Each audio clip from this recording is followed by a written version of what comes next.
everyone. Welcome to Bosco Campus Vision.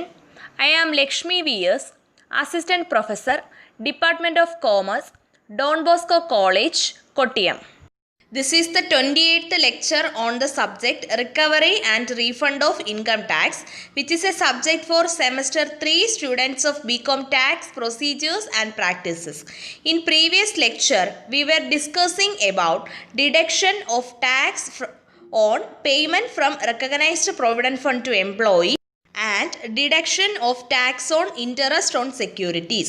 And in this lecture, we are going to discuss about deduction of tax on dividends, which comes under section 194 of Income Tax Act 1961.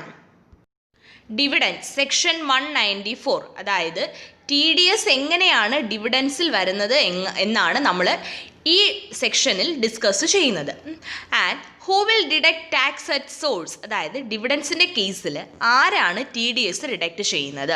The principal officer of a domestic company, ഒരു domestic കമ്പനിയുടെ principal ഓഫീസറാണ് ഡിവിഡൻസിൻ്റെ കേസിൽ TDS deduct ചെയ്യുന്നത്. And then on which income deduction is to be made, ഏത് ഇൻകത്തിലാണ് TDS deduction വരുന്നത്?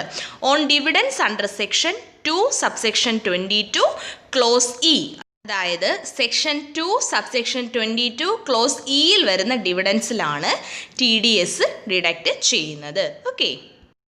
And then payment made to whom or on whose behalf, a share holder who is resident in India or domestic company, അതായത് ആർക്ക് നടത്തുന്ന പേയ്മെൻറ്റിനാണ് അല്ലെങ്കിൽ ആരുടെ ബിഹാഫിലാണ് TDS ഡിഡക്റ്റ് ചെയ്യുന്നത്? A share holder who is resident in India or domestic company, അതായത് Indian resident ആയിട്ടുള്ള ഒരു ഷെയർ ഹോൾഡറിൻ്റെയോ അല്ലെങ്കിൽ ഒരു ഡൊമസ്റ്റിക് കമ്പനിയുടെയോ ബിഹാഫിലോ അല്ലെങ്കിൽ അവർക്ക് നടത്തുന്ന പേയ്മെൻറ്റിലോ ആണ് TDS ഡിഡക്റ്റ് ചെയ്യുന്നത്. Okay. And then rate of TDS on dividends falling under section 2 subsection 22 clause E. അപ്പോൾ റേറ്റ് ഓഫ് TDS എത്രയാണ്? 10%. Okay. Then, however, no tax shall be deducted at source in the following cases. ഇനി പറയുന്ന കേസുകളിൽ TDS applicable അല്ല. A share holder being an individual of a company in which the public are substantially interested. If company in which the public are substantially interested, അങ്ങനെയുള്ള ഒരു കമ്പനിയിൽ share holder receive ചെയ്യുന്ന ഡിവിഡൻറ്റിന് TDS ഇല്ല. Company in which the public are substantially interested എന്ന് പറഞ്ഞാൽ income tax ആക്ടിൻ്റെ section 2 subsection 18 define ചെയ്യുന്നുണ്ട് അതെന്താണെന്ന്. സെക്ഷൻ 2 സബ്സെക്ഷൻ 18 പ്രകാരം company in which the public are substantially interested എന്ന് പറഞ്ഞു കഴിഞ്ഞാൽ ഇനി പറയുന്ന കമ്പനികളുടെ കൂട്ടത്തിൽ ഏതുമാകാം. അതിലൊന്നാമത്തേന്ന് പറഞ്ഞു കഴിഞ്ഞാൽ ഗവൺമെൻറ്റോ റിസർവ് ബാങ്ക് ഓഫ് ഇന്ത്യയോ ഓൺ ചെയ്യുന്ന ഒരു കമ്പനി, അല്ലെങ്കിൽ ഗവൺമെൻറ്റോ reserve bank of India own ചെയ്യുന്ന ഒരു കോർപ്പറേഷനോ 40% കുറയാതെയുള്ള ഷെയർസ് ഒരു കമ്പനിയുടെ ഹെൽഡ് ചെയ്താൽ ആ കമ്പനിയെ നമുക്ക് എന്തെന്ന് പറയാം? Company in which the public are substantially interested എന്ന് പറയാം. അല്ലെങ്കിൽ കമ്പനീസ് ആക്ട് 2013 സെക്ഷൻ 8 പ്രകാരം രജിസ്റ്റർ ചെയ്യുന്ന ഒരു കമ്പനി, അല്ലെങ്കിൽ ഒരു കമ്പനി, ആ കമ്പനിക്ക് ഷെയർ ക്യാപിറ്റൽ ഒന്നുമില്ല, ബട്ട് CBDT ഒരു ഓർഡർ വഴി ആ company in which the public are substantially interested എന്ന് ഡിക്ലെയർ ചെയ്താൽ അങ്ങനെയുള്ളൊരു കമ്പനിയാകാം. അല്ലെങ്കിൽ ഒരു മ്യൂച്വൽ ബെനിഫിറ്റ് ഫിനാൻസ് കമ്പനിയാകാം. അല്ലെങ്കിൽ ഒരു കമ്പനി, ആ കമ്പനിയിൽ 50% വോട്ടിംഗ് പവർ ക്യാരി ചെയ്യുന്ന ഷെയർസ് ഒന്നോ അതിൽ കൂടുതലോ കോപ്പറേറ്റീവ് സൊസൈറ്റീസ് ആണ് റിലവൻറ്റ് പ്രീവിയസ് ഇയറിൽ ഹെൽഡ് ചെയ്തെങ്കിൽ അങ്ങനെയുള്ളൊരു കമ്പനിയാകാം. അല്ലെങ്കിൽ ഒരു പ്രൈവറ്റ് കമ്പനി അല്ലാത്ത, കമ്പനീസ് ആക്ട് 2013 പ്രകാരം ഒരു പ്രൈവറ്റ് കമ്പനി അല്ലാത്ത കമ്പനിയാകാം.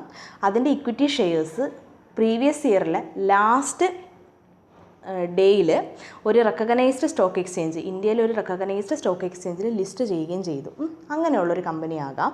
അല്ലെങ്കിൽ ഒരു കമ്പനി, അതൊരു പ്രൈവറ്റ് കമ്പനിയല്ല, അതിൻ്റെ equity shares 50%, not less than 50%, അതായത് 50%-ൽ കുറയാതെയുള്ള വോട്ടിംഗ് പവർ പ്രീവിയസ് ഇയറിൽ ഗവൺമെൻറ്റോ സ്റ്റാറ്റ്യൂട്ടറി കോർപ്പറേഷനോ അല്ലെങ്കിൽ മറ്റേതെങ്കിലും കമ്പനി, പബ്ലിക് സബ്സ്റ്റാൻഷ്യലി ഇൻട്രസ്റ്റഡ് ആയിട്ടുള്ള മറ്റേതെങ്കിലും കമ്പനിയോ, അല്ലെങ്കിൽ ഈ പബ്ലിക് സബ്സ്റ്റാൻഷ്യലി ഇൻട്രസ്റ്റഡ് ആയിട്ടുള്ള കമ്പനിയുടെ ഒരു ഹോളി ഓൺഡ് സബ്സിഡിയറി കമ്പനിയോ ആണ് ഹെൽഡ് ചെയ്യുന്നതെന്നുണ്ടെങ്കിൽ, അത് ഇൻഡസ്ട്രിയൽ കമ്പനി ആണെങ്കിൽ 40% ആവും. ഓക്കെ. അപ്പോൾ അങ്ങനെയൊക്കെ ഉള്ള കേസിൽ വരുന്നതാണ് ഈ പറഞ്ഞ ഈ കേസുകളിൽ ഏതെങ്കിലും വരുന്നതായിരിക്കും എന്തെന്ന് പറയുന്നത്? Company in which the public are substantially interested എന്ന് പറയുന്നത്. Okay. If the dividend is paid by such company by an account pay cheque, അതായത് company in which the public are substantially interested, അങ്ങനെയുള്ള ഒരു കമ്പനിയിലെ ഷെയർ ഹോൾഡറിന് company dividend pay ചെയ്യുന്നത് ഒരു account pay cheque വഴിയാണെങ്കിൽ amount of such dividend or aggregate of the amounts of such dividend distributed or paid or likely to be distributed or paid during the financial year by the company to the shareholder does not exceed rupees 2500. അതായത് company share ഹോൾഡറിന് പേ ചെയ്യാനുള്ള amount of ഡിവിഡൻറ്റോ അല്ലെങ്കിൽ അങ്ങനെയുള്ള ഡിവിഡൻറ്റിൻ്റെ അഗ്രഗേറ്റ്സോ ആ distribute ചെയ്തതോ പേ ചെയ്തതോ distribute ചെയ്യാനുള്ളതോ പേ ചെയ്യാനുള്ളതോ ആയിട്ടുള്ള ആ ഡിവിഡൻറ്റിൻ്റെ amount എന്ന് പറയുന്നത് ഒരു ഫിനാൻഷ്യൽ ഇയറിൽ ഡ്യൂറിങ് ദ ഫിനാൻഷ്യൽ ഇയർ അത് 2500-ൽ കൂടുന്നില്ല. ഓക്കെ, അതായത് company in which public are substantially interested, അങ്ങനെയുള്ള ഒരു കമ്പനി ഷെയർ ഹോൾഡറിനെ പേ ചെയ്യുന്ന ഡിവിഡൻറ്റിന് TDS ആപ്ലിക്കബിൾ അല്ല. ആൻഡ് ഈ കമ്പനി ഡിവിഡൻറ്റ് പേ ചെയ്യുന്നത് ഒരു അക്കൗണ്ട് പേ ചെക്ക് വഴിയായിരിക്കും. ആൻഡ് ആ എമൗണ്ട് ഓഫ് സച്ച് ഡിവിഡൻറ്റ് അല്ലെങ്കിൽ aggregate of the amounts of such dividend ആ ഫിനാൻഷ്യൽ ഇയർ 2500-ൽ കൂടുന്നതും ഇല്ല. അങ്ങനെയുള്ളൊരു കേസിൽ TDS ആപ്ലിക്കബിൾ അല്ല. ഓക്കെ, ദെൻ TDS ആപ്ലിക്കബിൾ ആകാത്ത സെക്കൻഡ് കേസ് എന്ന് പറയുന്നത് if the dividend is credited or paid to the following provided the assessee owns the shares or it has the full beneficial interest in the shares. അതായത് dividend credit ചെയ്യുകയോ pay ചെയ്യുകയോ ചെയ്യുന്നത് ഈ പറയുന്ന അസസികൾക്കാണ്. അതുപോലെ തന്നെ ആ അസസികൾ, ഇപ്പോൾ നമ്മൾ പറയുന്ന ഈ അസസികൾ ഷെയർസ് ഓൺ ചെയ്യുകയോ അല്ലെങ്കിൽ ഷെയർസിൽ ഫുൾ ബെനഫിഷ്യൽ ഇൻട്രസ്റ്റ് ഉള്ളവരോ ആയിരിക്കും. And the assessees are the Life Insurance Corporation of India, the General Insurance Corporation of India or any of the four companies formed under General Insurance Business Nationalization Act 1972, any other insurer. അതായത് life insurance corporation of ഇന്ത്യയ്ക്കോ general insurance corporation of ഇന്ത്യയ്ക്കോ അല്ലെങ്കിൽ general insurance business nationalisation act 1972 പ്രകാരം form ചെയ്ത 4 കമ്പനികളിൽ ഏതെങ്കിലും ഒന്നിനോ അല്ലെങ്കിൽ ഏതെങ്കിലും മറ്റ് ഇൻഷുറർക്കോ ആണ് ഈ ഡിവിഡൻറ്റ് ക്രെഡിറ്റ് ചെയ്യുകയോ പേ ചെയ്യുകയോ ചെയ്യുന്നത് എന്നുണ്ടെങ്കിൽ അതിന് TDS ആപ്ലിക്കബിൾ അല്ല.